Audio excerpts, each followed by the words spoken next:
Hello student, class 10th का एक chapter है, पहला चैप्टर रसायन विज्ञान का रासायनिक अभिक्रिया एवं समीकरण।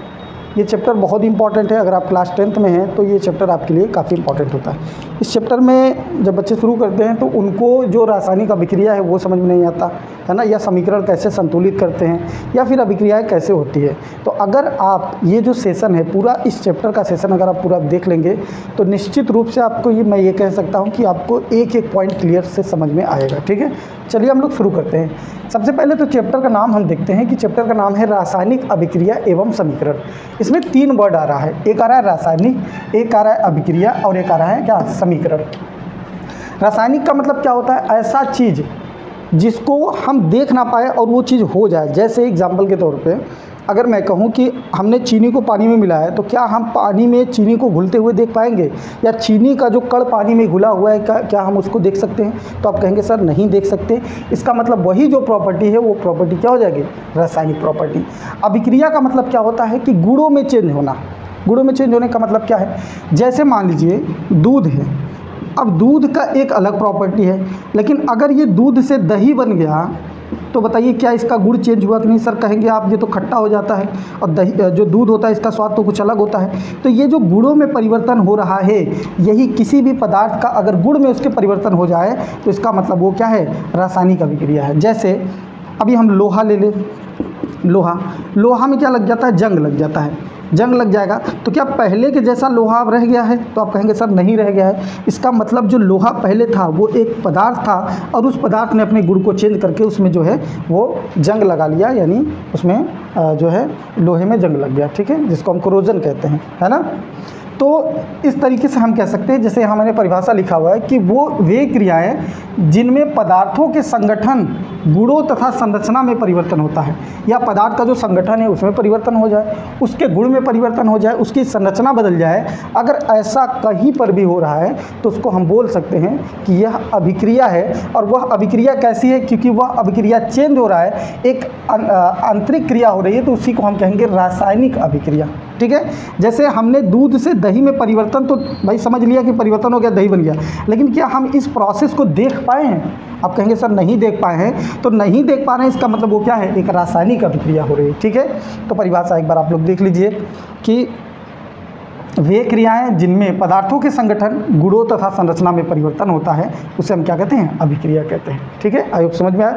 या फिर हम ये कह सकते हैं कि ऐसा पदार्थ जो किसी नए पदार्थ का निर्माण करे। हम ये भी कह सकते हैं कि कोई पदार्थ, है ना, हम अगर कहना चाहें तो हम ये कह सकते हैं, देखिए या परिभाषा हम ये लिख सकते हैं, कोई पदार्थ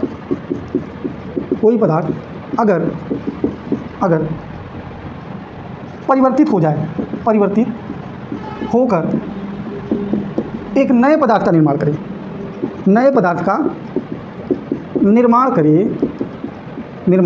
करे तो वह रासायनिक अभिक्रिया कहलाएगी। बहू क्या कहलाएगी, रासायनिक अभिक्रिया कहलाएगी। ठीक है, तो परिभाषा हम जो आपको समझ में आए वो आप लिखिएगा, कहलाती है। ठीक है, या कहलाता है। तो अगर कोई पदार्थ है, अगर वो नए पदार्थ में परिवर्तित हो रहा है तो उसको भी हम रासायनिक अभिक्रिया कह सकते हैं। ठीक है, तो समझ में आपको, चलिए कुछ एग्जांपल लेकर के समझते हैं, तब आपको और थोड़ा सा क्लियर होगा। ये यहाँ पर मैं कुछ एग्जांपल करने का प्रयास कर रहा हूँ। जैसे देखिए, अगर मैंने H2 को ले लिया और Cl2 को ले लिया, देखिए दोनों ये गैस हैं, हाइड्रोजन भी गैस है, ये हाइड्रोजन गैस है और ये क्लोरीन गैस है। ठीक है, और इस हाइड्रोजन और क्लोरीन गैस को जब हम मिलाते हैं आपस में तो ये बन जाता है HCl। और HCl जो होता है वो तरल होता है, लिक्विड होता है ना। तो अब ये देखिए, अगर हम बात करें, ये दोनों गैस था और ये लिक्विड बदल गया, तो क्या अवस्था में परिवर्तन हो रहा है कि नहीं, संरचना में परिवर्तन हो रहा है कि नहीं, गुणों में परिवर्तन हो रहा है कि नहीं? तो यही हमारा कहलाएगा वो रासायनिक अभिक्रिया। क्या कहलाएगा, रासायनिक अभिक्रिया। आइए कुछ और पॉइंट पर हम लोग चर्चा करते हैं जो अभिक्रिया के अंतर्गत होती हैं। इसमें पूरा ये जान लीजिए, ये जो चैप्टर है इसमें पूरे पॉइंट पर हम चर्चा करेंगे, एक एक बिंदु को आपको समझाएंगे। देखिए, अभिक्रिया की कुछ महत्वपूर्ण बिंदु है। जैसे कोई अभिक्रिया अगर हो रही है, मान लीजिए कोई यहाँ पर A लिखा हुआ है, यहाँ पर B लिखा हुआ है और ये AB लिखा हुआ है। अब सवाल आता है कि जो इस साइड तीर के जो पिछले सिरे पर होता है उसको हम क्या कहते हैं? तो ध्यान रखिएगा, इसको हम कहते हैं अभिकारक। क्या कहते हैं? अभिकारक यानी जिससे क्रिया होती है वो कहलाता है अभिकारक, और जो कुछ नया चीज़ बनता है उसको हम लोग कहते हैं उत्पाद। क्या कहते हैं? उत्पाद या प्रोडक्ट कहते हैं। क्या कहते हैं? प्रोडक्ट, उत्पाद या प्रोडक्ट। अभिकारक को हम लोग कहते हैं रिएक्टेंट। क्या कहते हैं? रिएक्टेंट। ठीक है, तो अभिकारक हमारा कहलाता है रिएक्टेंट, और जो उत्पाद यानी जो नया चीज़ बनता है उसको हम क्या कहते हैं? प्रोडक्ट कहते हैं। एक बार फिर से देख लीजिए, तीर के जो पहले हो उसको हम कहते हैं अभिकारक, और तीर के जो उस पार बन रहा है उसको हम कहते हैं उत्पाद। अब इसमें बहुत सारी पॉइंट आते हैं जो इंपॉर्टेंट होते हैं, ठीक है, वो हम चर्चा कर लेते हैं। जैसे ये अभिकारक तो हमने समझ लिया ये होता है। अब इस तीर को हम क्या बोलेंगे? क्या बोलेंगे? A+B तीर AB? नहीं, तो रिएक्शन में हम बोलते हैं A+B, और इसको हम बोलते हैं गिब्स। क्या बोलते हैं? गिब्स बोला जाता है। इस तीर को तीर नहीं बोला जाता बल्कि क्या बोला जाता है? गिब्स बोला जाता है। ठीक है, अब कुछ इंपॉर्टेंट समीकरण कंकाल यहाँ पर लिखा हो, अभी इसको हम बताएंगे। पहले और भी कुछ पॉइंट इसमें हम आप लोगों को बता देते हैं। जैसे अभिकारक में मान लीजिए G लिखा हुआ है, यहाँ नीचे ऐसे लिखा रहता है, मान लीजिए यहाँ पर G लिखा हुआ है, यहाँ L लिखा हुआ है, यहाँ हो सकता है आपका L लिखा हो या AQ लिखा हो, डिल लिखा हो, तो इन सब का अर्थ क्या होता है वो हम एक एक करके चर्चा कर लेते हैं। या कभी कभी ऐसे तीर बना हुआ आपको दिखाई देगा, या तीर नीचे की तरफ दिखाई देगा, तो इन सब को हम क्या कहते हैं? ये टर्म्स हैं जो अभिक्रिया में आपको जानना बहुत ज़रूरी है। ठीक है, देखिए, अगर रिएक्शन में अभिकारक या उत्पाद में कहीं पर भी अगर आपको G दिखाई दे रहा है, इसका मतलब वो जो चीज़ है वो है गैस। क्या है? गैस, अगर G लिखा हुआ है। और अगर L लिखा हुआ है, अगर क्या लिखा हुआ है? L लिखा हुआ है, तो इसका मतलब है, L का मतलब है कि वो क्या है? वो लिक्विड है। वो क्या है? लिक्विड है। ठीक है, वो लिक्विड है। और अगर कहीं पर आपका S लिखा हुआ है, S स्मॉल s, तो उसको आप कहेंगे सर ये सॉलिड है, सॉलिड।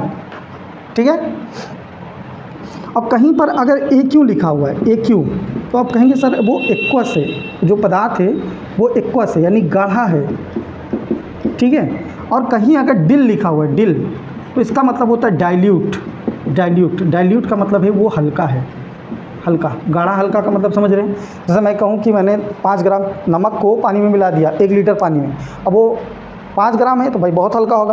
लेकिन अगर मैं कहूँ आधा किलो नमक मैंने 1 लीटर में मिला दिया तो कहना सर गाढ़ा है, इसका मतलब वो हो जाएगा एक्वस, और जिसमें हमने कम मिलाया वो क्या हो जाएगा? डाइल्यूट यानी हल्का। ठीक है, अब कहीं कहीं रिएक्शन में जो होता है आप लोगों को यहाँ जैसे मैंने तीर लिखा हुआ है, तीर का मतलब अगर ऐसा कहीं दिखाई देगा तो इसका मतलब आप समझ जाइएगा कि वो चीज़ गैस है।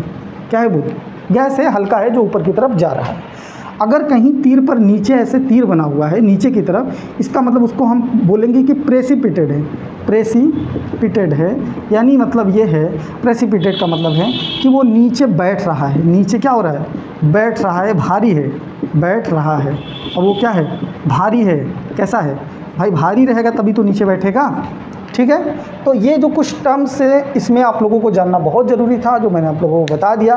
एक बार फिर से समझ जाइएगा कि जो रिएक्शन के पहले लिखा जाता है उसको हम कहते हैं अभिकारक, और जो रिएक्शन के बाद लिखा जाता है उसको हम कहते हैं उत्पाद। ठीक है, उसके बाद अगर कहीं पर ऐसा टर्म लिखा हुआ है, G लिखा हुआ तो उसको बोलेंगे गैस, L लिखा हुआ उसको बोलेंगे लिक्विड, और अगर S लिखा हुआ है तो उसको बोलेंगे सॉलिड, AQ लिखा हुआ है तो एक्वस, डिल लिखा हुआ तो डाइल्यूट, और ये एरो ऊपर की तरफ है तो इसका मतलब गैस है, और एरो नीचे की तरफ इसका मतलब वो प्रिसिपिटेड यानी नीचे बैठ रहा है। ठीक है, अब जो अभिक्रिया होती है ना, तीर आपको 2 तरह से दिखाई देगा। जो तीर रहता है वो 2 तरह से दिखाई देता है। यहाँ पर मैं इसको इरेज करके आप लोगों को बताने का प्रयास करता हूँ कि तीर का मतलब क्या होता है। देखिए, जिसको हमने गिब्स बोला था, वो गिब्स किस तरीके से होता है ना, आइए देखते हैं। देखिए, जैसे मान लीजिए ये जो तीर है ना, इस तीर को हम कहते हैं अनुत्क्रमणीय अभिक्रिया। क्या कहते हैं? अनुत्क्रमणीय अभिक्रिया। अभी क्या चीज़ है इसको हम बताते हैं। ठीक है, और अगर तीर ऐसा आपको दिखाई दे तो इसको आप बोलेंगे इस तरीके से, इसको बोलेंगे आप उत्क्रमणीय अभिक्रिया। उत्क्रमणीय अभिक्रिया। ठीक है, जो अनुत्क्रमणीय अभिक्रिया होता है इसको हम लोग बोलते हैं इरिवर्सिबल रिएक्शन। क्या बोलते हैं? Irreversible reaction. और जो ये तीर ऐसा रहता है इसको हम लोग बोलते हैं रिवर्सिबल रिएक्शन। Reversible reaction. अब इसका मतलब क्या है समझिए। जैसे मान लीजिए मगरू कोई लड़का था, मंगरू कोई लड़का था और वो अपने छत से डेली कूद जाता था, छत से कूदता था और कूद करके फिर सीढ़ी पर चढ़ता था, फिर छत वापस कूद जाता था, फिर सीढ़ी पर चढ़ता था, फिर छत से कूद जाता था। अब ये चीज़ देख रहा था उसका दोस्त मंटू। मंटू क्या कर रहा था? इस चीज़ को देख रहा था कि जो मंगरू है वह डेली जो होता है प्रतिदिन अपने छत से कूदता है, फिर सीढ़ी से चढ़कर फिर कूद रहा है। मंटू ने देखा तो मंटू ने चैलेंज को एक्सेप्ट कर लिया, कहा मैं भी ऐसा कर सकता हूँ। और मंटू ने क्या किया, मंटू भी गया छत पर मंगरू के, मंगरू को कहा भाई ये मंगरू तुम कूद सकते हो तो मैं भी कूद सकता हूँ। अब मंगरू भी छत से कूदा, लेकिन कूदने के बाद मंगरू दोबारा सीढ़ी से छत पर नहीं गया, बल्कि मंगरू चला गया हॉस्पिटल। कहाँ चला गया? हॉस्पिटल चला गया, हॉस्पिटल। ठीक है। अब जब मंगरू हॉस्पिटल चला गया तो आप जो मंटू था वो हॉस्पिटल चला गया। अब इसमें देखिए आप ये कह सकते हैं कि जो मंगरू था वो दोबारा किसी चीज़ को कर रहा था, यानी कूदने के बाद फिर दोबारा जाकर कूद रहा था, लेकिन मंटू ऐसा नहीं कर पाया। एक बार कूदा दोबारा कूदने के काबिल नहीं रहा। तो ऐसी अभिक्रियाएं जो एक बार हो जाए और दोबारा ना हो, उस अभिक्रिया को हम कहते हैं अनुत्क्रमणीय अभिक्रिया। जैसे जो काम मंटू ने किया वो अनुत्क्रमणीय अभिक्रिया था, क्योंकि दोबारा उस काम को वो नहीं कर पाया। लेकिन उत्क्रमणीय अभिक्रिया का मतलब क्या होता है? जो मंगरू ने किया, मंगरू बार बार कूद करके फिर रिटर्न होकर के जा रहा था, इसका मंगरू जो था वो कौन सी अभिक्रिया कर रहा था? वो कर रहा था उत्क्रमणीय अभिक्रिया। ठीक है। आई होप आप लोग इस बात को समझ पाएंगे। एक और एग्जाम्पल से हम लोग समझने का प्रयास करते हैं। देखिए, मान लीजिए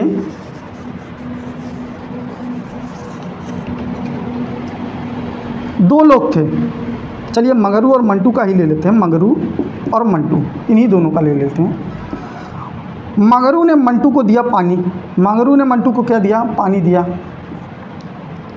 अब मंटू को जो है बहुत ठंडा पानी पीने का मन था, तो मंटू ने इस पानी को रख दिया फ्रिज में। कहाँ रख दिया? फ्रिज में। और काफ़ी देर तक नहीं निकाला और ये बन गया बर्फ़। ये क्या बन गया? बर्फ़ बन गया। ठीक है। अब उसके बाद मंगरू कुछ देर बाद आया, मंटू से कहा जो मैंने तुमको पानी दिया था वो पानी हमको ला करके दे दो। भाई वो तो पानी बचा नहीं, वो तो बर्फ़ बन चुका है। तो मंटू ने क्या किया? कुछ नहीं किया, बल्कि इस बर्फ़ को जो है बाहर निकाल के रख दिया, थोड़ा सा गर्म किया, फिर ये बन गया बर्फ़ पानी। और फिर पानी को ले जा करके मंगरू को दे दिया। यानी कि इसने जो चीज़ दिया था फिर से इसको पानी दे दिया। किसने? मंटू ने पानी। कहा भाई तुम पानी दिए थे, पानी ले लो। लेकिन अब एक बार क्या हुआ, मंटू ने दूध लिया, मंटू ने दूध लिया और दूध ले जा करके दे दिया किसको? मंगरू को। कहा रखे रहो मंगरू, जब हमको चाहिए होगा तो मैं तुमसे ले लूँगा। अब जो मंगरू था इसने दूध को बना दिया दही। क्या बना दिया? दही। दही बना दिया। दही बनाने के बाद जो है ये सोचा कि भी बाद में खाएंगे, तब से मंटू आ गया। इसने कहा कि मंगरू जो मैंने तुमको दूध दिया था ला करके हमको दो। अब मंटू ने तो बर्फ़ वाले को पानी बना करके मंगरू को दे दिया था। क्या मंटू जो है, जो मंगरू है, क्या इस दही को दूध में बदल सकता है बाबू? नहीं बदल सकता। ठीक है। तो जो अभिक्रिया एक बार हो करके दोबारा नहीं होती है उसको हम लोग कहते हैं अनुत्क्रमणीय अभिक्रिया। जैसे दूध से दही बन गया तो ये दोबारा दही से दूध नहीं बन पाएगा, लेकिन बर्फ़ से पानी बन गया और पानी से फिर बर्फ़ बन गया, तो ऐसी अभिक्रिया को हम लोग कहेंगे उत्क्रमणीय अभिक्रिया। ठीक है। तो ये बातें आप लोगों को आई होप क्लियर हो गई होंगी। अगर क्लियर हो गई हैं तो मैं फिर से आप लोगों को एक बार फिर से समझा देता हूँ।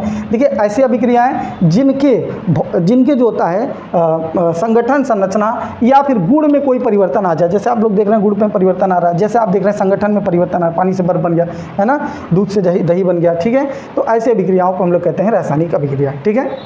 अभिक्रिया के कुछ बिंदु क्या है? तीर के इस तरफ जो लिखा जाता है उसको हम कहते हैं अभिकारक, और तीर के जो तीर साइड में जो दिशा में लिखा जाता है सीधी दिशा में उसको हम कहते हैं क्या?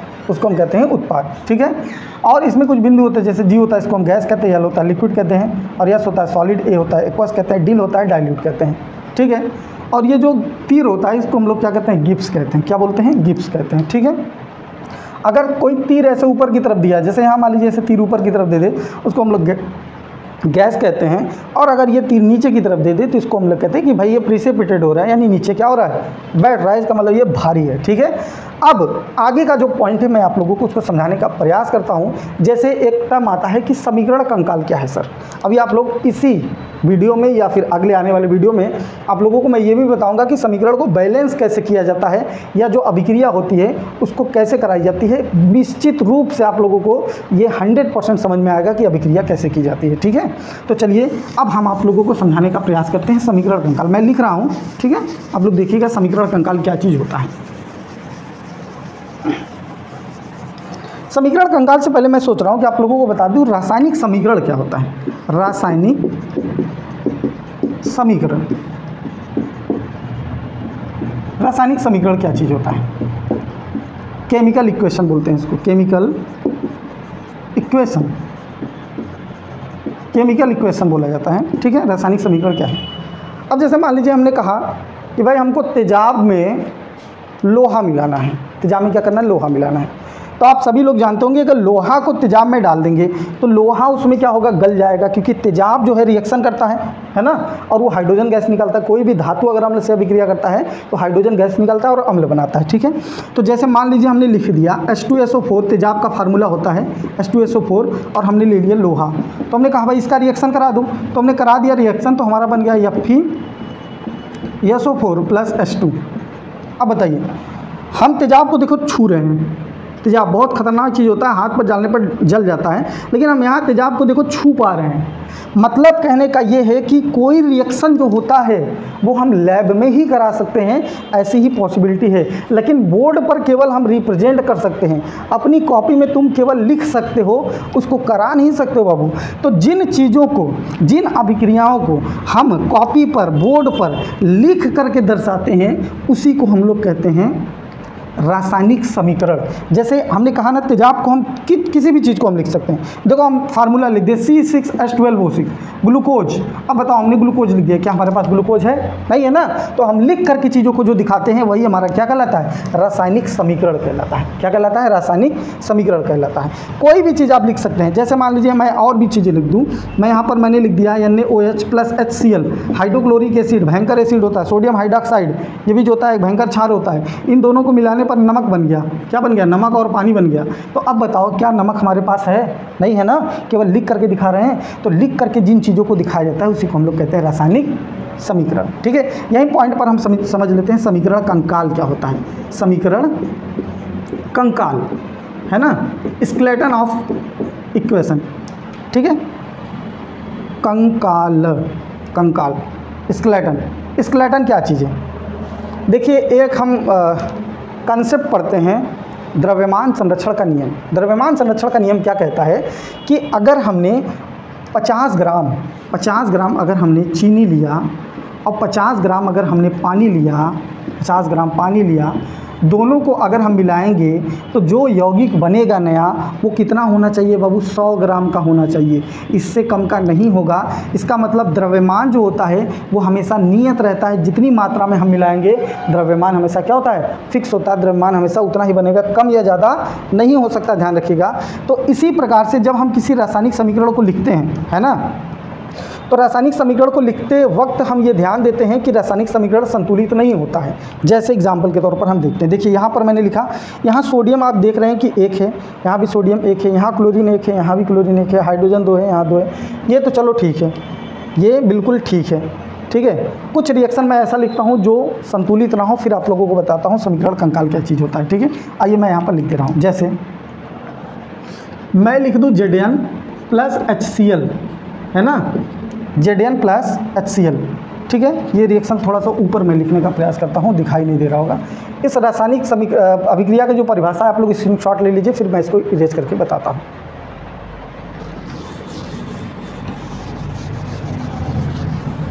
देखिए, मैंने लिखा Zn + HCl। अब मैंने इसका जो रिएक्शन कराया वो बना हमारा ZnCl2 + H2। अब आओ देखते हैं, इसमें ज़रा देख लेते हैं। अब देखो Zn इधर कितना है? 1 है, इधर Zn कितना है? 1 है। चलो ठीक है ये बात। इधर H कितना है बाबू? तो 1 है। इधर H कितना है? 2 है। अब इधर 1 था, इधर 2 है, इसका जो भार होगा इसका डबल हो गया ना। हमने अभी बताया कि भार कभी भी बदल नहीं सकता।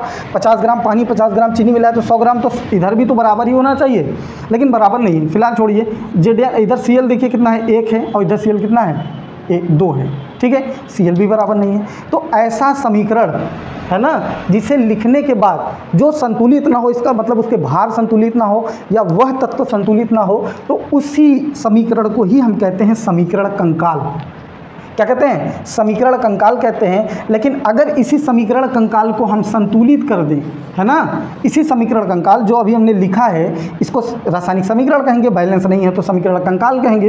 लेकिन अगर इसको हम संतुलित कर दें, ठीक है, जैसे देखिए Zn प्लस HCl, यहाँ Zn 2 है, यहाँ 2 है, चलिए यहाँ पर कर देते हैं 2। अब ये हो गया संतुलित। देख लीजिए दोनों तरफ बराबर है। Zn 1 है, 1 है। क्लोरीन कितना है? क्लोरीन 2 हो गया सर, इधर भी 2 है सर। इधर हाइड्रोजन कितना हो गया? 2 हो गया, इधर भी 2 हो गया। अभी बताएंगे आप लोगों को संतुलित कैसे करेंगे, लेकिन अभी आप देख लीजिए। तो अगर जो समीकरण कंकाल संतुलित हो जाए उसको हम कहते हैं संतुलित समीकरण। क्या कहते हैं? संतुलित समीकरण कहते हैं। बात समझ में आई कि नहीं, बताओ? बात क्लियर हुई कि नहीं, ये बताओ। देख लो एक बार फिर से कि अगर जिस समीकरण, पहले तो हम समझते हैं समीकरण, रासायनिक समीकरण क्या होता है। तो रासायनिक समीकरण का मतलब होता है कि किसी भी अभिकारक को हम लिख करके कोई भी उत्पाद हम बना दें, जिसको हम करा नहीं रहे, केवल लिख रहे हैं। तो लिखने का जो प्रोसेस होता है किसी भी अभिक्रिया को, वो कहलाता है रासायनिक समीकरण, ठीक है, रासायनिक समीकरण। और जो हम रासायनिक समीकरण को लिख तो देते हैं लेकिन बैलेंस नहीं कर पाते हैं, उसी को हम कहते हैं समीकरण कंकाल, ठीक है। क्या कहते हैं? समीकरण कंकाल। जिसको हम संतुलित नहीं कर पाते हैं या नहीं रहता है, वो समीकरण कंकाल होता है। लेकिन जिसको हम, जिस समीकरण कंकाल को हम संतुलित कर देते हैं, वो कहलाता है, वो संतुलित समीकरण कहलाता है, ठीक है। तो आई होप इतना बात जो मैंने बताया आप लोगों को, आप लोग बिल्कुल क्लियर कर पा रहे होंगे। तो अब अगर क्लियर कर पा रहे हो तो जो अगला टॉपिक है हमारा, वो हम आप लोगों को बताएंगे कि कोई भी जो यौगिक होता है, जैसे ये ZnCl2 मैंने बना लिया, तो मैंने कैसे बना लिया ZnCl2। पहले मैं ये नहीं पढ़ाऊंगा आपको कि रासायनिक अभिक्रिया को संतुलित कैसे करते हैं, पहले आप लोग ये समझिए कि अभिक्रिया होता कैसे है, ठीक है। तो चलिए अगला जो टॉपिक है उसमें आप लोगों को समझाने जा रहे हैं कि अभिक्रिया जो है वो किस तरीके से की जाती है। तो पिछले टॉपिक में हम लोगों ने अभिक्रिया, रासायनिक अभिक्रिया क्या होता है, रासायनिक अभिक्रिया के मुख्य बिंदु को पढ़ लिया था। आज हम लोग जो देखने वाले हैं, वो देखने वाले हैं हम लोग कि कैसे हम किसी यौगिक का निर्माण करेंगे, ठीक है। यहाँ पर मैंने एक चार्ट बनाया हुआ है आप लोगों को, तो आप लोग ये चार्ट देख लीजिए। और अभी मैं आप लोगों को चार्ट समझाऊंगा। अभी चार्ट बहुत याद करने की ज़रूरत नहीं है आपको, ठीक है। प्रैक्टिस से, केवल प्रैक्टिस इतना कराएंगे कि आप लोगों को पता चल जाएगा। सबसे पहले देखिए, हम जानते हैं कि जो पीरियोडिक टेबल होता है उसमें यस ब्लॉक का जो एलिमेंट होता है उसको हम फर्स्ट डे और सेकेंड डे कहते हैं। इसको आप लोग बोल सकते हैं हलीना के रब से फर बेबंक का सर 12, मतलब ऐसे याद करने का है, आप किसी भी तरीके से याद कर सकते हैं। अगर मेरे साथ आप लोग 1-2 बार बोलेंगे तो याद हो जाएगा। बोलिए हलीना के रब से फर, हलीना के रब से फर, बेमग का सर 12। कोई बेगम थी, उसके कितने सर थे? 12 थे। तो मग कर दीजिए, बेमग का सर 12। इस पर +2 चार्ज होता है, इस पर +1 चार्ज होता है, बस इतना ध्यान में रखना है, ठीक है। पॉजिटिव वाले जो एलिमेंट है उनका सीधा सीधा नाम आपको जानना है, जैसे lithium, sodium, potassium, rubidium, caesium, francium, beryllium, magnesium, calcium, strontium, barium, radium, ठीक है। 1-2 बार आप लोग नाम पढ़ लीजिएगा, वो आपको आ जाएगा, ठीक है। एल्युमिनियम है, ये जिंक है। अब देखिए कॉपर जो रहता है इस पर 1+ भी होता है, 2+ भी होता है। अगर 1+ रहेगा तो बाबू उसको बोलेंगे क्यूप्रस। क्या बोलेंगे? क्यूप्रस। और 2+ है तो उसको बोलेंगे क्यूप्रिक। क्या बोलेंगे? क्यूप्रिक बोलेंगे, है ना। ऐसे ही सिल्वर, ये तो सिल्वर है ये। या फिर पर अगर 2+ है तो इसको बोलेंगे फेरस। क्या बोलेंगे? फेरस। नाम बनाने में ये काम आएगा, ठीक है। और अगर 3+ है तो इसको बोलेंगे हम फेरिक। क्या बोलेंगे बाबू? फेरिक बोलेंगे। तो ये बात आप एकदम ध्यान रखेंगे कि अगर कॉपर पर 1+ है तो क्यूप्रस, और कॉपर पर 2+ है तो क्यूप्रिक, फेरस पर अगर 2+ है तो फेरस, और फेरिक पर अगर 3+ है तो फेरिक हो जाता है। ऐसे ही मरकरी पर होता है, Hg पर अगर 1+ है तो मर्क्यूरस हो जाएगा। 1+, जिस कम वाला हमेशा अस लगता है और ज़्यादा वाला इक लगता है। तो Hg अगर है उस पर 1+ है, ठीक है, तो मर्क्यूरस, और अगर 2+ है तो मर्क्यूरी। हालांकि इतना डिटेल्स आपको जानने की ज़रूरत नहीं, लेकिन ये पूरा मैं बता रहा था तो मुझे लगा कि आप लोगों को मैं ये सारी टॉपिक समझा दूँ, ठीक है। देखिए अब अगर निगेटिव की बात करें तो निगेटिव में कुछ इंपॉर्टेंट एलिमेंट है जिनको आपको याद रखना है। जैसे हाइड्रोजन का है फ्लोरीन, क्लोरीन, ब्रोमीन, आयोडीन, है ना। Fluorine, chlorine, bromine, iodine. तो फकल बरैयट इसको कह सकते हैं, फकल बरैयट। एटी एस्टानिन होता है लेकिन वो एक रेडियो एक्टिव है तो उसको हटा दिए हैं। तो फ्लोरीन, क्लोरीन, ब्रोमीन, आयोडीन, इस पर जो चार्ज होता है वो -1 होता है, ठीक है। अब ये जो फ्लोरीन होता है, क्लोरीन, ब्रोमीन, आयोडीन, ऑक्सीजन और सल्फर, इन 4-6 तत्वों में आपको लास्ट में लगा देना है आइड। बाबू क्या लगा देना है? IDE, आइड। याद रखिएगा अंत में क्या लगा देंगे, आइड लगा देंगे। नाम अभी बनाएंगे तो आप समझेंगे कैसे बना रहे हैं। ये होता है सल्फेट होता है, और ये होता है आपका कार्बोनेट। इस पर 2 माइनस होता है, इस पर भी 2 माइनस होता है। आइए हम लोग एक नाम बनाते हैं, हम नाम बन के समझते हैं कैसे हम आयन की विधि से यौगिक को बनाते हैं। मान लीजिए हमने आपको दे दिया मैग्नीशियम, और हमने कहा भाई इसके साथ जो है तुम्हारा वो जुड़ रहा है ब्रोमीन। क्या जुड़ रहा है, ब्रोमीन जुड़ रहा है। तो बताओ यौगिक क्या बनेगा। बहुत सिंपल सा है, आप जाइए देखिए चार्ट में मैग्नीशियम पर कितना आयन है, तो कहेंगे सर मैग्नीशियम पर तो 2 आयन है, तो बस इसके नीचे 2 लिख दो, प्लस का 2। और फिर चले जाओ ब्रोमीन, तो ब्रोमीन पर तुम देखो कितना आयन है, तो ब्रोमीन पर -1 का आयन है, तो -1 लिख दो। अब इन दोनों की संख्या में मुझको ऐसा गुणा करा करके दोनों को जोड़ना है कि 0 आ जाए। तो ऐसा क्या कर सकते हैं, दोनों का आयन बराबर होना चाहिए, मतलब प्लस माइनस मिलकर के 0 आ जाए। तो यहाँ +2 यहाँ माइनस, तो इस संख्या का गुणा इसमें और इस संख्या का गुणा इसमें करा दो। तो इस संख्या का इसमें गुणा करा दो, साइन मत लेना, प्लस माइनस मत लेना, केवल संख्या लेना। तो 1 का गुणा करा रहे हो तुम इसमें, और इसमें किस संख्या का गुणा करा दो, 2 का करा दो, 2 का गुणा करा दो। अब बताओ अगर तुम 1 का गुणा इसमें कराओगे तो 2 1 का 2 प्लस हो जाएगा, इसका -1 का 2 में गुणा कराओगे तो -2, ये प्लस माइनस 0 हो जाएगा, वो 0 हो जाएगा कि नहीं। अब देखो ये 0 हो गया ना। अब हमको कुछ नहीं करना है कि मैग्नीशियम से हमने कितने का गुणा कराया, 1 का कराया है, तो लिखेंगे Mg। अब ब्रोमीन से हमने कितने का गुणा कराया, तो कहोगे सर 2 से गुणा कराया, तो लिख दो Br2, है ना। क्या लिख दोगे बाबू, Br2, ठीक है। तो अब देखो इसका नाम क्या हो जाएगा, इसका नाम हो जाएगा, देखो इसका नाम होता है मैग्नीशियम। इसका जो पॉजिटिव जो आयन होगा उसका केवल तुमको नाम सीधा सीधा जो रहेगा वो लिख देना। तो इसका नाम होता है मैग्नीशियम। क्या लिखोगे, मैग्नीशियम, ठीक है। अब देखो ये ब्रोमीन है ना, ब्रोमीन, अब इसमें हमको ID लगा देंगे ब्रोमीन में, तो ब्रोमाइड हो जाएगा। तो इसका नाम क्या हो जाएगा, ब्रोमाइड, ब्रोमाइड, ठीक है। इसका नाम बन गया मैग्नीशियम ब्रोमाइड। कहीं कहीं कन्फ्यूज़न ये क्रिएट होता है कि जैसे सर ये पूछ लेता है कि ये CO2 है, तो सर इसमें देखिए यहाँ पर 2 लगा था तो आपने लिखा मैग्नीशियम ब्रोमाइड, डाई नहीं लगाया। लेकिन यहाँ पर हम बोलते हैं तो कार्बन डाइऑक्साइड बोलते हैं। ऐसा क्यों बोलते हैं, तो ये जो है ना, ये टॉपिक एक अलग विषय है। अभी मैं इसके जस्ट बाद आप लोगों को ये भी समझाने का प्रयास करूँगा कि कहाँ पर आपको डाई लगाना है, कहाँ पर नहीं लगाना। सीधा सा अगर मैं आपको समझाऊँ तो अगर कोई भी आपको पहला तत्व धनायन मिल जाए, पॉजिटिव यानी धन आयन, तो दूसरा तत्व हमेशा ऋण आयन होगा, और वहाँ वाले केस में आप लोगों को डाई ट्राई नहीं लगाना होता है। लेकिन अगर दोनों तत्व पी ब्लॉक के हों, अगर आप लोग पी ब्लॉक जानते हैं, तो दोनों तत्व अगर पी ब्लॉक के हैं और उसमें संख्या अगर इधर कुछ लगा हुआ है, तो उसमें हम डाई ट्राई लगाएंगे, निश्चित रूप से लगाएंगे। उसको कहते हैं कि उसमें जो बना है सहसंयोजक बंध बना है, और इसमें जो बनता है पॉजिटिव और निगेटिव वाले में, उसमें बनता है आयनिक बंध। यानी आयनिक बंध अगर बना रहेगा तो उसमें डाई ट्राई लगाने की ज़रूरत नहीं है। जैसे अब देखिए एल्युमिनियम हमने ले लिया और ऑक्सीजन ले लिया, अब बताओ पॉजिटिव निगेटिव है, कहोगे हाँ सर बिल्कुल ये धनायन, ये ऋणायन है, तो उसमें डाई ट्राई लगाने की ज़रूरत नहीं है। आओ देखते हैं, एल्युमिनियम पर मैंने कितना लिखा है, 3+ लिखा है, तो तुम भी यहाँ लिखो 3+। ऑक्सीजन पर मैंने कितना लिखा है, तो ऑक्सीजन यहाँ पर मैंने लिखा है 2 माइनस लिख दो। तो अब कहोगे सर ये तो आयन बराबर ही नहीं है, तो पहले प्लस माइनस आयन को दोनों को मान जो है बराबर करिए। तो इसमें तुम 2 से गुणा करा दो और इसमें तुम 3 से गुणा करा दो, यही संख्या लेकर इसमें गुणा करा दो, ठीक है। अब देखो 2 3 6 माइनस हो जाएगा, 2 3 6 प्लस हो जाएगा, प्लस माइनस बराबर 0 आ जाएगा, उदासीन। तो अब इसमें कितने से गुणा करा है, तो कहोगे सर 2 से गुणा करा है, तो यहाँ 2 लिख दो। इसमें कितने से गुणा करा है, कहोगे सर 3 करा है, तो 3 लिख दो। अब देखो इसका नाम क्या हो जाएगा, इसका सीधा सीधा नाम लिखना है, इसका नाम होता है एल्यूमिनियम। तो तुमको लिखना है एल्यूमिनियम। क्या लिखना है, एल्यूमिनियम, ठीक है, एल्यूमिनियम। और इसका नाम होता है ऑक्सीजन का ऑक्साइड। यहाँ पर मैंने लिखा है ID लगेगा ऑक्सीजन में, तो क्या हो जाएगा ऑक्साइड, तो ये हो जाएगा एल्यूमिनियम ऑक्साइड। क्या नाम हो जाएगा, एल्यूमिनियम ऑक्साइड। तो समझ पा रहे हो कि नहीं बात को। अब एक देखो ये वाला देखो, अब इसमें कोई पॉजिटिव निगेटिव, तो कार्बन भी निगेटिव होता है और ऑक्सीजन भी निगेटिव, मतलब दोनों अधातु हैं, है ना। तो दोनों अधातु हैं, यानी एक धातु और अधातु मिलेगा, ऐसे भी समझ सकते हो। धातु अधातु मिला, धातु हमेशा प्लस होता है, अधातु हमेशा माइनस होता है। और अगर अधातु अधातु मिला तो उसमें हम डाई ट्राई लगाएंगे, बिल्कुल लगाएंगे। जैसे देखो इसका नाम बोलते हैं हम कार्बन डाइऑक्साइड, कार्बन डाइऑक्साइड बोलते हैं कि नहीं, कार्बन डाइऑक्साइड, ठीक है। अब आओ ये लो CCl4, देखो ये भी क्या है, अधातु है, पी ब्लॉक का है, ये भी अधातु है। तो बिल्कुल यहाँ 4 लगा है, तो कार्बन टेट्राक्लोराइड लिखेंगे। क्या लिखेंगे, कार्बन टेट्राक्लोराइड, ठीक ठीक है, टेट्रा क्लोराइड। बाकी और भी अगर तुम लोगों को कुछ नहीं समझ में आ रहा है, कोई दिक्कत हो रही है, तो कमेंट जरूर करना, मैं उस पर एक अलग से सेपरेट से वीडियो बनाऊंगा कि इसका नाम हम कैसे बनाया जाता है। ठीक है, एक्चुअल में पूरा जो एकदम विस्तार रूप से, अगर इसमें समझ में आ गया तो सही है, नहीं समझ में आया तो याद रखना क्या, अगर धातु अधातु मिला हुआ है यानी प्लस और माइनस, तो वहाँ के केस में हमको बाईडाइट्राई नहीं लगाना है। लेकिन अधातु अधातु मिला है, जैसे पी ब्लॉक के तत्व अगर मिले हैं, इतना याद है अगर, तो फिर वहाँ पर हम लोगों को डाइट्राई लगाना है। लेकिन एक बात और याद रखिएगा, कभी भी, जैसे एक एग्जाम्पल मैं लेता हूँ फिर मैं समझाने का प्रयास करता हूँ। ठीक है, आइए यहाँ पर मैं एग्जाम्पल ले रहा हूँ, इसको आप लोग अगर स्क्रीनशॉट लेना ले लीजिए, फिर उसके बाद मैं करता हूँ। ठीक है, चलिए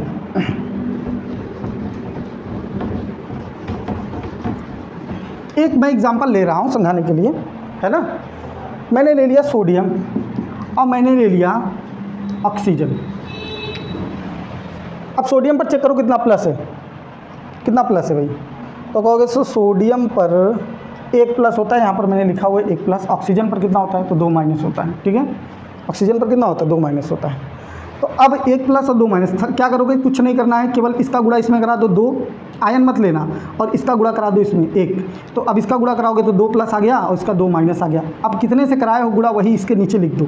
सोडियम का कराए हो तुम 2 से 2 लिख दो, ऑक्सीजन का कराए 1 से 1 लिखा नहीं जाता, तो Na2 इसका नाम बन गया। अब इसका नाम देखो, इसका नाम होता है सोडियम। ध्यान रखना, कभी भी इस तत्व, पहले वाले तत्व पर अगर कुछ लिखा हुआ है तो वहाँ पर तुमको बाईडाइट्राइड नहीं लिखना है, ये बात ध्यान रखना। तो इसका नाम क्या है, सोडियम है, तो लिखेंगे सोडियम, सोडियम। और ऑक्सीजन में आईडी लगता है तो ऑक्सीजन का नाम हो जाएगा ऑक्साइड, यानी लिख दोगे ऑक्साइड।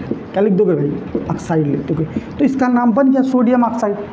कोई दिक्कत आ रही है, बताओ कोई दिक्कत आ रही है। सोडियम हमने लिखा, इस पर जो आयन था वो लिखे, इस पर जो आयन था वो लिखे। ऐसी संख्या से गुणा कराना है जिससे दोनों का आयन जो है वो 0 आ जाए, दोनों का प्लस माइनस बराबर हो जाए, 0 आ जाए। तो 2 आ गया, इसका 2 कराने पर, इसका 1 कराने पर, तो वही जो संख्या से गुणा कराए वही हमने लिख दिया। नाम बनाते वक्त हमेशा पॉजिटिव एलिमेंट का नाम पूरा लिखा जाता है, और निगेटिव एलिमेंट अगर इनमें से है तो उसमें आइड लगाएंगे, बाकी ये सब वगैरह है तो उसमें इस हिसाब से जोड़ देते हैं। एक और क्वेश्चन हम लोग करते हैं, ये आप लोगों को मैं दे रहा हूँ काम करने के लिए, आप लोग बताइएगा कमेंट बॉक्स में कि वो क्या आंसर आएगा। देखिए, अगर मैं ले लूँ एल्युमिनियम और मैं ले लूँ सल्फेट या सल्फर, अब आप लोगों को ये दोनों देखिए, सल्फेट पर 2 माइनस आयन है, एल्युमिनियम पर 3 प्लस आयन है। ठीक है, एल्युमिनियम पर 3 प्लस आयन है। तो अब आप लोगों को इसमें इसका नाम भी बताना है, साथ ही साथ यौगिक बना करके भी दिखाना है। ठीक है, ये मैं दे रहा हूँ आप लोगों को वर्क करके बताने के लिए। ठीक है, एक हाइड्रोजन वाला कंसेप्ट हमने आप लोगों को अभी नहीं बताया, तो एक इसका एग्जांपल देख लीजिए। मैंने यहाँ पर लिखा हुआ है कि हाइड्रोजन और S ब्लॉक -1, हो सकता है आपको समझ में ना आ रहा हो, तो इसलिए इसका एग्जांपल करके देखेंगे तो समझ में आएगा। देखिए, हाइड्रोजन का जो नेचर होता है ना, ये दोनों तरह से बिहेवियर रखता है, S ब्लॉक की तरह भी P ब्लॉक। अगर ये S ब्लॉक एलिमेंट के साथ जुड़ा है, यानी कि प्लस वाले तत्व के साथ जुड़ा है, तो ये माइनस, इस पर माइनस आयन आएगा। और अगर ये P ब्लॉक तत्व के साथ जुड़ा है, यानी निगेटिव के साथ जुड़ा है, तो इस पर प्लस आयन आएगा। एक एग्जाम्पल देखते हैं। देखिए, हाइड्रोजन और क्लोरीन का हमको यौगिक बनाना है, तो कहेंगे सर इसमें क्लोरीन का आप चेक करिए, इस पर -1 होगा, है ना, क्योंकि क्लोरीन एक P ब्लॉक का तत्व है, तो इस पर कितना हो जाएगा, वो +1 हो जाएगा। कितना हो जाएगा, +1। अब चूंकि आयन दोनों का बराबर है, तो सीधा आप लिख दीजिए HCl। गुणा कराएंगे ना, जो संख्या रहती है, संख्या में तो गुणा कराते हैं, क्योंकि एक एक ही, तो गुणा करा देंगे तो कितना हो जाएगा, HCl। इसका नाम क्या हो जाएगा, तो आप कहेंगे सर हाइड्रोजन, पहले वाला जो तत्व लिखा होगा उसका पूरा नाम लिखते हैं, तो हाइड्रोजन इसका नाम क्या हो जाएगा, क्लोरीन है, तो क्लोरीन में आइड लगाएंगे तो हो जाएगा क्लोराइड। क्या नाम हो जाएगा, क्लोराइड। ठीक है, हाइड्रोजन क्लोराइड। अब इसी प्रकार से एक एलिमेंट मैं ऐसा लेता हूँ जो यहाँ पर S ब्लॉक का हो, जैसे मान लीजिए हमने ले लिया Mg। अब कहेंगे सर Mg पर तो 2 प्लस आयन होता है, हाइड्रोजन पर कितना होता है, तो कहेंगे सर यहाँ -1 हो जाएगा। क्यों हो जाएगा, क्योंकि ये पॉजिटिव वाला है, जब भी S ब्लॉक का जुड़ेगा तो हाइड्रोजन हमेशा -100 करेगा, ध्यान रखिएगा। अब यहाँ पर हम किस संख्या से गुणा कराएं तो 2 बराबर हो जाएगा, तो कहेंगे सर आप 2 से करा दीजिए तो बराबर हो जाएगा। ठीक है, तो MgH का होल ट्वाइस बनेगा, MgH का 2 यहाँ करा रहे हैं, तो MgH का होल ट्वाइस बन जाएगा। ठीक है, ऐसा यौगिक आप लोगों ने देखा होगा, नहीं देखा होगा, हो सकता है ना देखा हो, या फिर ऐसे में। अब इसका नाम देखिए, अगर मैं जनरली ये बता रहा हूँ, अब यौगिक बनेगा नहीं बनेगा उससे नहीं मतलब, मैं एक मेथड आप लोगों को बता रहा हूँ। देखिए, सोडियम, जैसे ये सोडियम है, हाइड्रोजन के साथ रिएक्शन कर सकता है। ठीक है, सोडियम पर 1 प्लस आयन और हाइड्रोजन पर 1 माइनस आयन हो जाएगा। क्यों, क्योंकि ये प्लस वाला है, तो ये जो बनाएगा ये NaH बनाएगा। तो अगर इसका नाम हमको लिखना हो तो कैसे नाम लिखेंगे, है ना, तो नाम हम जब लिखेंगे, यहाँ पर H2 है, MgH2, तो इसका नाम हो जाएगा मैग्नीशियम। अभी देखो, ये हाइड्रोजन नहीं लिखेंगे हम, क्योंकि ये श्रेणी में आ गया इस वाले में, तो आइड लगाना है, तो हाइड्रोजन में आइड लगाएंगे तो हो जाएगा हाइड्राइड। क्या हो जाएगा, हाइड्राइड। इसी प्रकार से इसका नाम क्या होगा, कमेंट बॉक्स में बताइए। सोडियम होगा और हाइड्रोजन में हाइड्रोजन लिखा जाएगा कि आइड लगेगा, और अगर लगेगा तो आप बताइए कैसे लगेगा और लिख करके इसका नाम क्या होगा। ठीक है, एक और क्वेश्चन ले लेते हैं, ये फेरस और फेरिक वाला। कब हम फेरस बोलेंगे, कब हम फेरिक बोलेंगे। मान लो हमने ले लिया Fe, हमने कहा कि भैया ये जो लोहा है ना, इसका फेरस से ऑक्सीजन में कराओ, यौगिक बनाओ, और फेरिक में भी यौगिक बनाकर दिखाओ। तो क्या करोगे, पहले फेरस वाला बनाना है तो पहले फेरस में क्या करोगे, 2+ ले लोगे। तो हम लेंगे 2+ और ऑक्सीजन पर 2-, यानी कि पहले से ही बराबर है तो कोई दिक्कत नहीं, इसमें कोई संख्या से गुणा नहीं कराना है। ये 1 मान लो, ये भी 1 मान लो, एक ही 1 करोगे, कुछ तो बराबर है ये, तो FeO लिख दोगे। इसका मतलब इसका नाम क्या हो गया, 2+ वाला लिए है ना, तो नाम हो जाएगा फेरस, और इसका ऑक्सीजन का क्या हो जाएगा, ऑक्साइड। तो इसका नाम लिख देंगे फेरस ऑक्साइड, फेरस ऑक्साइड। ठीक है, फेरस ऑक्साइड। लेकिन अब हमको यही नाम फेरिक में बनाना है, तो चलो करते हैं। तो Fe ले लो और उसके नीचे 3+ लिख दो, क्योंकि फेरिक में 3+ होता है, और ऑक्सीजन लो, इसके नीचे 2 लिख दो। अब भैया इसमें क्या कराएंगे कि बराबर हो जाए, तो इसका संख्या इसमें गुणा करा दो 2 का, और इसमें गुणा करा दो कितने का, 3 का। ठीक है, अब जो संख्या से गुणा करा वो लिखो तुम Fe2, और यहाँ पर लिख दो क्या, O3, क्योंकि 3 से कराए हो। अब इसका नाम बाबू क्या होगा, फेरिक ऑक्साइड हो जाएगा। क्यों हो जाएगा, क्योंकि यहाँ 3+ वाला लिए थे। क्या हो जाएगा, फेरिक ऑक्साइड, फेरिक ऑक्साइड। तो क्लियर कर पा रहे हो कि नाम कैसे बनता है, यौगिक हमने कैसे बनाया। अब आप लोग ये चार्ट का स्क्रीनशॉट ले लीजिए, प्रैक्टिस करिएगा, कोई दिक्कत आएगा बताइएगा, मैं आप लोगों को इसके आगे का बताऊंगा। अब हम शुरू करने जा रहे हैं कि किसी भी अभिक्रिया को कैसे करते हैं और अभिक्रिया कैसे संतुलित की जा सकती है। अगर इस वीडियो में आप लोगों को मिलेगा तो ठीक है, नहीं तो नेक्स्ट पार्ट में आप लोगों को ये वाला टॉपिक पूरा कवर करके बताया जाएगा। ठीक है।